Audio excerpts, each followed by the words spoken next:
This is 99% Invisible. I'm Roman Mars.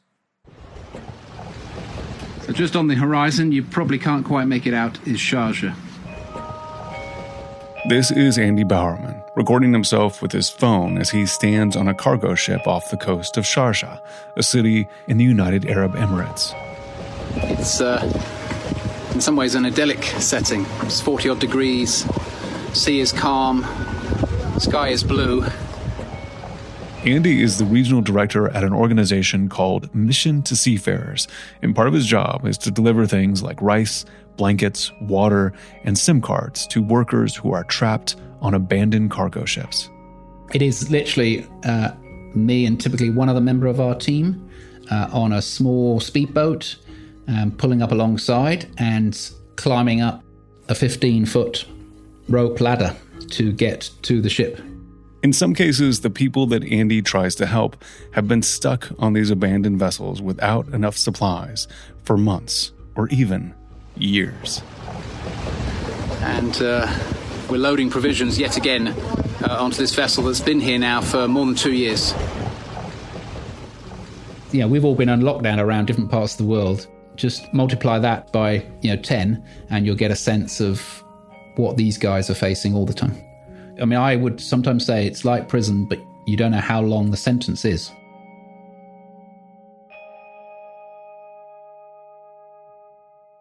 Right now, there are about 50 of these situations on the International Transport Federation's official database. But a lot of these cases go unreported, and so the real number is probably much higher. That's producer Alex Atack, who brought us this story from the podcast Kerning Cultures.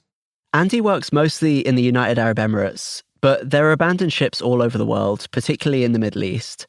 And the people on them do describe feeling like they're in prison, surrounded on all sides by water and unable to leave because of the strange legal no man's land that exists for workers on these ships. 2019'da Aralığın 17'sinde gemiye katıldım. Bu son tutukluk aldığım gemide.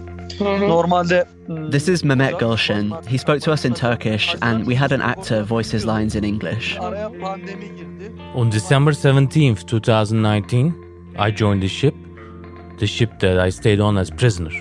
When Mehmet first boarded a cargo ship called the Kenan Mete in 2019, he thought he was signing up for a pretty standard 7-month contract. Then he'd be back home with his 4-year-old daughter and his dog. The Kenan Mete employed 24 other seafarers, that's the industry term for these cargo ship workers. And Mehmet was third in command, just below the captain and the first officer. At first, everything was good. I had everybody's support as my crew. Everybody followed me. Hierarchies are actually a crucial part of what keeps work running smoothly on a ship. The crew is in a constant battle to keep seawater from eroding the vessel, and they work in a grueling schedule, cleaning, painting, and de-rusting everything, and then doing it all again. Mehmet had no idea the calamity that was in store for him. But in retrospect, there were a few red flags, like sometimes the workers didn't get paid on time, and the ship, which was built in 1990, was a little run down. It was an old ship. It wasn't a very well-kept ship from the beginning. It was in bad shape. And then, on what was supposed to be the last leg of Mehmet's trip, the ship pulled into a port at the mouth of the Suez Canal in Egypt with around 7,000 tons of cement to deliver. But when they arrived at the port, they were told by the staff manager that the owner of their ship, a Turkish company called Blodwen Marine SA, didn't have the money to pay their salaries or the port fees, and that they'd have to wait. Mehmet hadn't been paid since January, and now it was June. So he and some other crew members decided to protest by stopping a lot of the basic maintenance work that they were doing to keep the ship in reasonable shape. They told us, look, this will bankrupt us. What you're doing? The owner is in a situation where he can't pay his debts. Don't do this. Mehmet says that the owners made various threats in text messages to the crew. They said, these things aren't easy. You'll be left in a very bad situation in there. Of course, they threatened. Also, they did a lot of ganging up. They set the Egyptian port officials on us.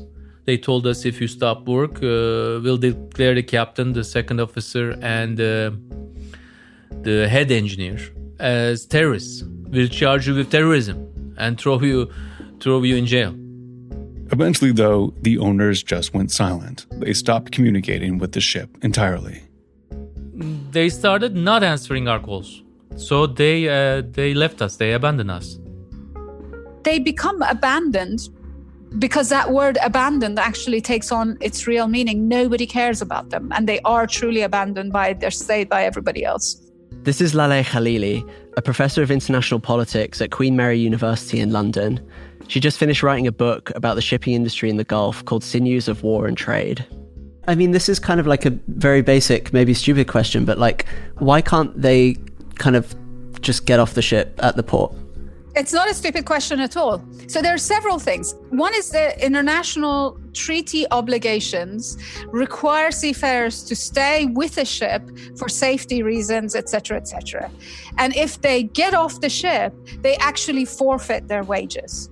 So in many instances, seafarers end up having to stay on the ship if they want to be able to get paid. Ship abandonment tends to happen with smaller companies operating on really tight profit margins. They run into financial trouble and suddenly they can't come up with the money to pay the costs involved in running a ship, fuel, port fees, and seafarers' salaries. Generally, seafarers can make anywhere from $500 to $6,000 a month. It's more than most of them feel they can make in their home countries, which is why they're willing to put up with a job where they won't see their families for months on end. And a lot of seafarers take out loans against the money they expect to earn working on ships. So in some cases, they start these contracts already in debt. Beyond wanting to wait on the ship to hopefully eventually get paid, Laleh says that a lot of countries just won't allow these abandoned seafarers to come onto land. If they've not been paid their wages, and if they don't have a ticket home, that means that essentially these are going to be people that are abandoned indigents in a state that doesn't probably want to support them.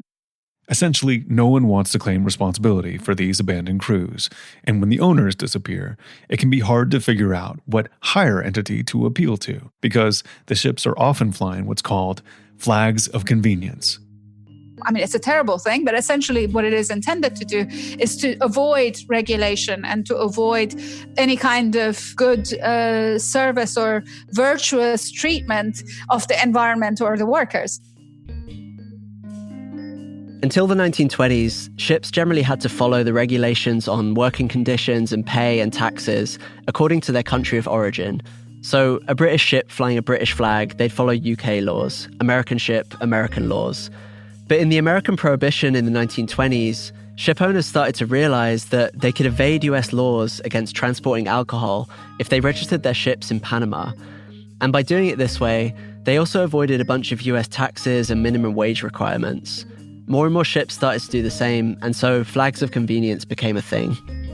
Today, around 3/4 of ships worldwide fly a flag of convenience. It isn't illegal to do this. It's not even really a loophole. It's just a norm in the shipping industry. The only ships that don't do it are the ones that do most of their business in the US and Europe, where there are stricter rules.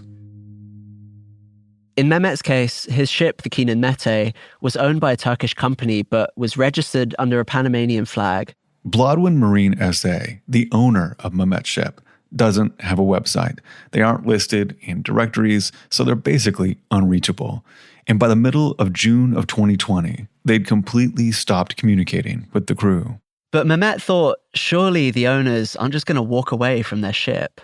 At the end of the day, the ship was worth around $2.5 million.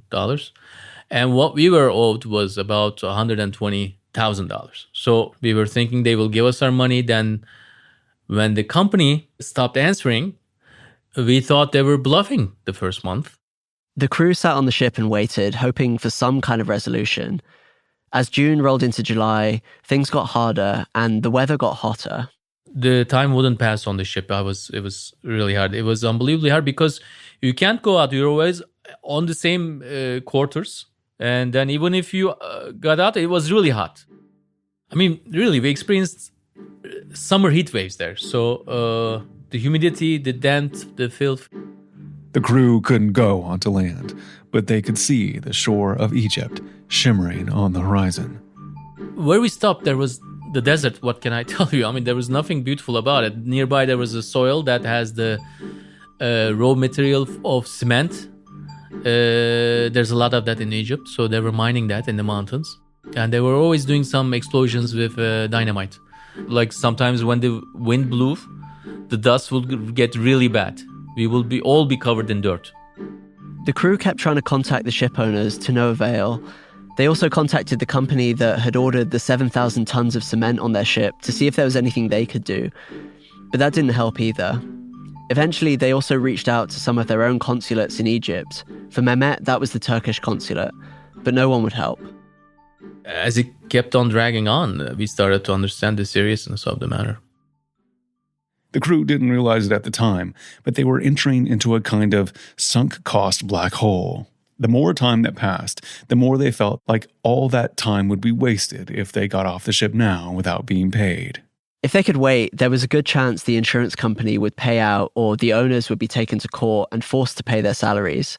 This had happened in abandoned ship cases before, but it's impossible to know how long it might take and whether waiting is the right decision. And it can quickly escalate to go beyond 3 to 6 months to 12 months, 2 years. And it's absolutely incredible how often that seems to happen. That's Andy Bowerman again from Mission to Seafarers. Andy wasn't involved with Mehmet's ship because it wasn't in the geographic area where he works. But he's seen these cases go on for a very long time. Once it becomes a stalemate, the crew say, well, I can't go home with nothing because I've now waited 12 months, 24 months. Besides delivering basic supplies to abandoned ships, Andy also tries to track down the owners of these vessels to get them to take responsibility for their crews. But he doesn't have a ton of tools at his disposal, just the phone and emails. So it can be a very slow process. What do they say? What is their defense? I have definitely had cases where I've sat in a meeting with an owner. This was one specific case that happened last year with an owner in the United Arab Emirates. And he has made it absolutely clear that the seafarers are the last thing he's thinking about.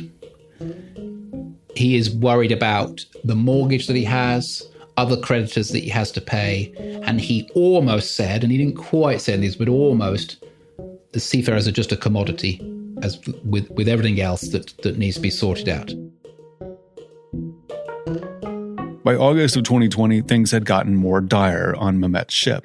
They couldn't pull into port to restock provisions without paying the port fees, which they didn't have, and they were running out of food. The crew was rationing. So we were distributing the food by one. And you get 3 apples, you get 2 pears. I get 1 cucumber. It came to that level. I mean, in the end, there's a saying, all problems on the ship start from the kitchen. It's really true. Hunger, as you know, is the beginning of everything. I mean, people were at their boiling point. Fights were starting to come up even from, why did you look at me that way? Why did you look at me this way? Mehmet said eventually the official hierarchies on the ship broke down. It didn't matter who had been in charge before. There was a new order beginning to form. The superior subordinate relationship, we lost that. And then racial grouping started. Everybody was hanging out with their own nationalities. And at the end, there were groupings in between those racial groups. I mean, the Indians had different groups amongst each other. The Turks had different groups amongst each other. The Ukrainians had the same, so on. So we kept on being more divided. By this point, Mehmet did want to leave the ship. He was like, I don't care what happens to my salary. I just want to be off. But no one would join him, and he was scared he might be put in jail. He couldn't face going through that alone. I didn't want to do anything alone because I didn't know what would happen to me if I was alone. I mean, I couldn't take the risk. Still, he constantly and obsessively thought about getting off the ship and concocted some irrational plans. It would get bad. You get so suffocated on the ship. You start not being able to think logically because your psychology deteriorates so much. You're thinking, what can I do? There was a beach about 3 miles away that he thought about swimming to. Or when other Turkish ships came by, he thought about somehow jumping onto one of those and stowing away, but he didn't. I was talking to my family, my sister, she was stopping me. And my friends were like, there's no need, just hang on a bit longer. This too shall pass, kind of thing. And they supported me, my friends and my family, thanks to them. I mean, that's how I hung on. The crew of the abandoned Kenan Mete did also have support from one organization who first heard about their case shortly after they were abandoned. let me switch off my mobile. Switch off this mobile because it never stops. It never... Wait, why? What's going off on it? Is messages, requests from seafarers for assistance. This is Mohammed Arachedi. He's the Arab World and Iran coordinator at the International Transport Workers Federation, the ITF, which is basically a labour organisation that offers help where it can to abandoned seafarers.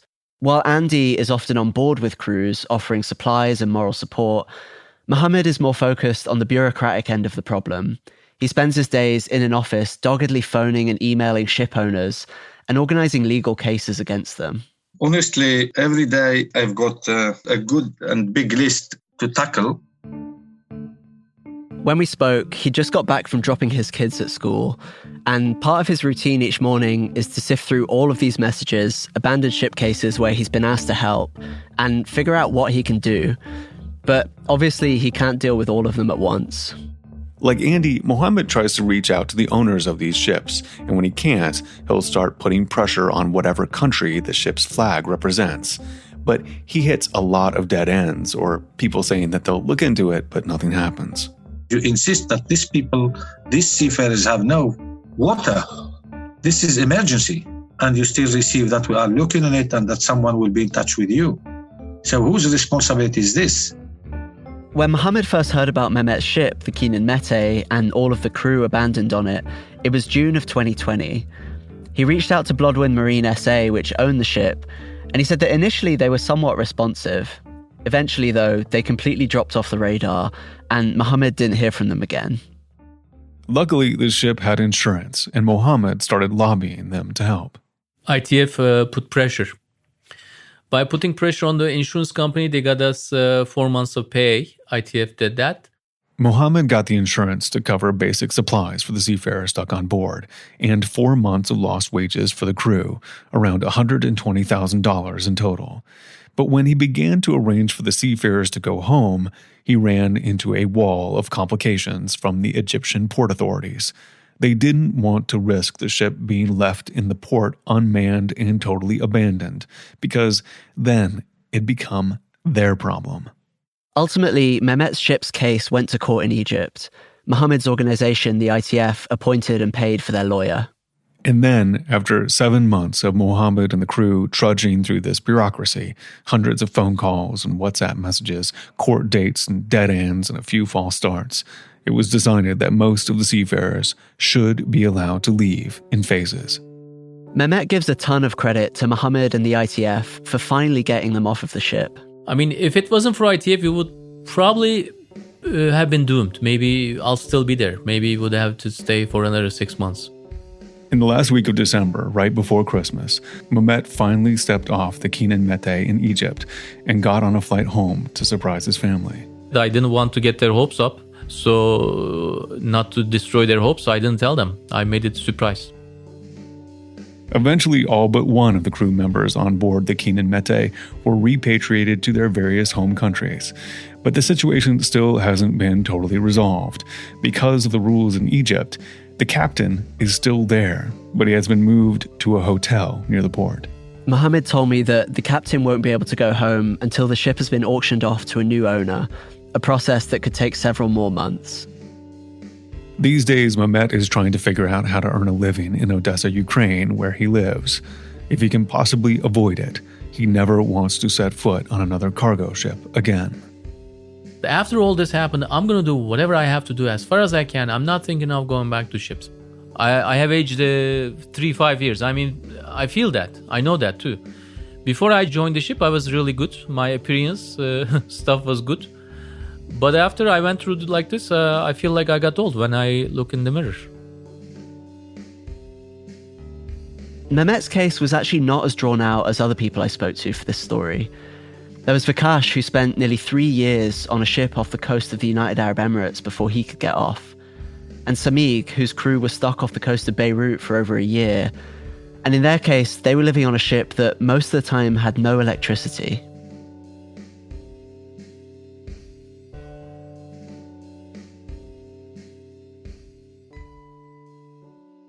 Andy from Mission to Seafarers told me that one reason all of this takes so long to resolve is that the owners are trying to get the best price possible when they sell their ship, because they owe so many different people money. What sometimes happens is they say, well, the market's depressed at the moment, but markets do fluctuate. So if we wait another 6 months, perhaps the market will improve and therefore we can get more for our ship.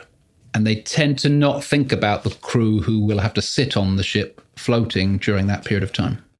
Andy's working on a new law in the United Arab Emirates that would give port authorities power to take ownership of a vessel 60 days after abandonment.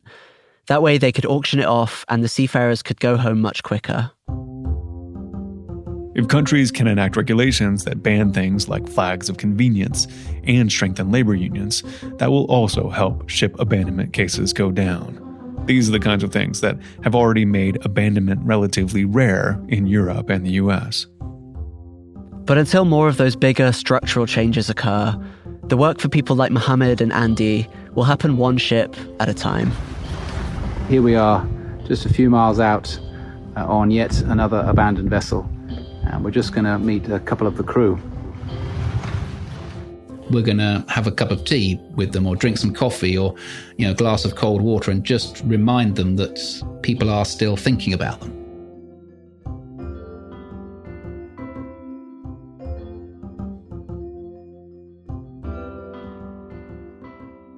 This episode was produced by Alex Atack and edited by Katie Mingle. Owner Akmamet voiced Mamet's interview. Special thanks to Charles Maines and Delara Chelik. This episode was made in collaboration with Kerning Cultures. That's Kerning with a K. It's a podcast that makes audio stories like this one from the Middle East and North Africa. When we come back, an abandoned ship starts a chain of events that ends in a huge tragedy.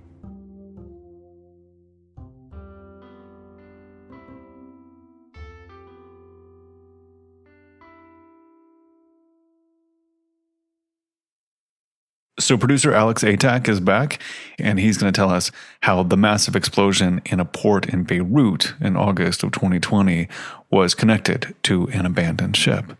So in November 2013, an old, rusty, worn-out ship called the MV Rosas arrived at the port in downtown Beirut, carrying about 2,750 tons of this highly explosive fertilizer called ammonium nitrate. Yeah. So not long after it arrived at the port in Beirut, the ship was impounded by the Lebanese port authorities because basically it had quite a lot of things wrong with it. A few crew members had to stay on board because, as you know, as we mentioned in the story, it's not legal for seafarers to just get off these ships and leave whatever is on the ship, like unattended or unmanned, as they call it, in the port. Right. And so eventually the ship's owner, this Russian guy called Igor Grakushkin, he went dark, stopped replying to emails, didn't answer phone calls. Yeah, as they do. Yeah, as they do. Here's Laleh Khalili, who you heard in the story. Actually, the seafarers end up sitting on that ship for something like 10 months with all of that ammonium nitrate, essentially on a floating bomb. Oh my God. Yeah, and then after a court case, the ship's crew were eventually allowed to leave and they flew back home to Ukraine, which basically left the Lebanese authorities in charge of the dangerous cargo, and it was moved into a hangar in the port. So the cargo was moved, but what happened to the actual ship itself? Yeah, so the ship just fell into disrepair. Like it stayed where it was in the port and sank. Because as we mentioned in the story, like ships need this, they need this kind of round-the-clock labor force, constantly maintaining it to keep them in good shape. And if they don't have that, they'll sink really quickly. That's amazing. I didn't know that the war on entropy was so constant and unrelenting. I mean, you mention it, but really it just takes a few years and the ship just goes straight down. Yeah, I had no idea about that either. Wow. So the ship is at the bottom of the port, but all the explosive ammonium nitrate is in a hangar. Yeah, just kept in a hangar in the port. It sat there basically for 7 years, unattended, and pretty much forgotten about, except for a small number of port officials and port staff. And there were warnings that it wasn't safe for it to just be sitting there in the state that it was in, and those warnings were constantly ignored by the authorities. Yeah, and it was not safe at all. Much of Beirut is shattered this morning by one of the most powerful peacetime explosions ever. Look closely and you can see what happened. This is the port as a fire rages, popping and sparking. The flames swell to a noisy roar until the second blast. Other angles show the blast. Yeah, August 4th, 2020, a small fire broke out in a hangar nearby where the ammonium nitrate was being stored. It made its way into the hangar and the ammonium nitrate caught fire and exploded. It was an incredibly powerful blast. About 200 people died and thousands more were injured. It basically leveled the whole part of the city near the port. There were reports that the blast tremors were felt as far away as Cyprus, which is about 150 miles away from Beirut. Wow. I mean, it's incredibly awful. And I guess I didn't really know that it started with an abandoned ship. I'd heard about the ammonium nitrate being stored. I knew that was unsafe, but I didn't know why.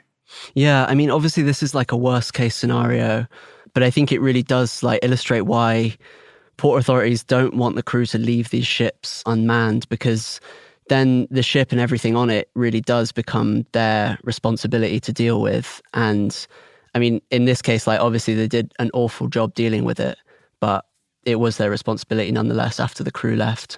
Yeah. I mean, it adds a whole new element to the consequence of this abandoned ship story, that what's on the ship, could be really dangerous and has to be dealt with those countries. And so you kind of understand their position a little bit more as to why they can't just take on whatever is left for them by some unscrupulous ship owner. Yeah, absolutely. So after this Beirut explosion, did that change a little the dynamics of the abandoned ships? It definitely brought a lot more attention to the plight of like other crews who are abandoned on ships, and also just like the issue of abandoned ships in general. From what I can tell, it hasn't led to any like material changes in legislation in Lebanon or elsewhere in the Middle East to kind of help stop abandoned ship cases before they happen. Thank you for bringing this story to us, Alex. I really appreciate it. Thanks, Roman.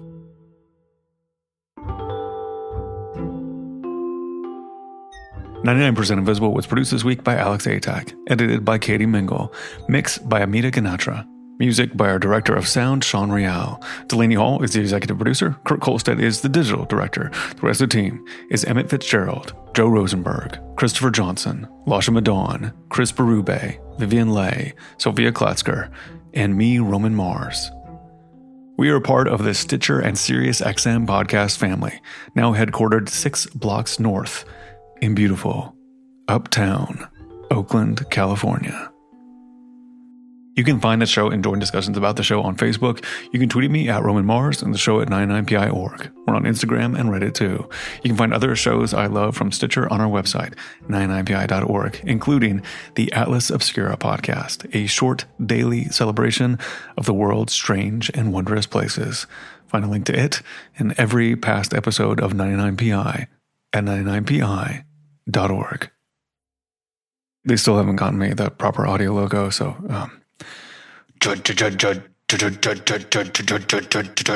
Stitcher. SiriusXM.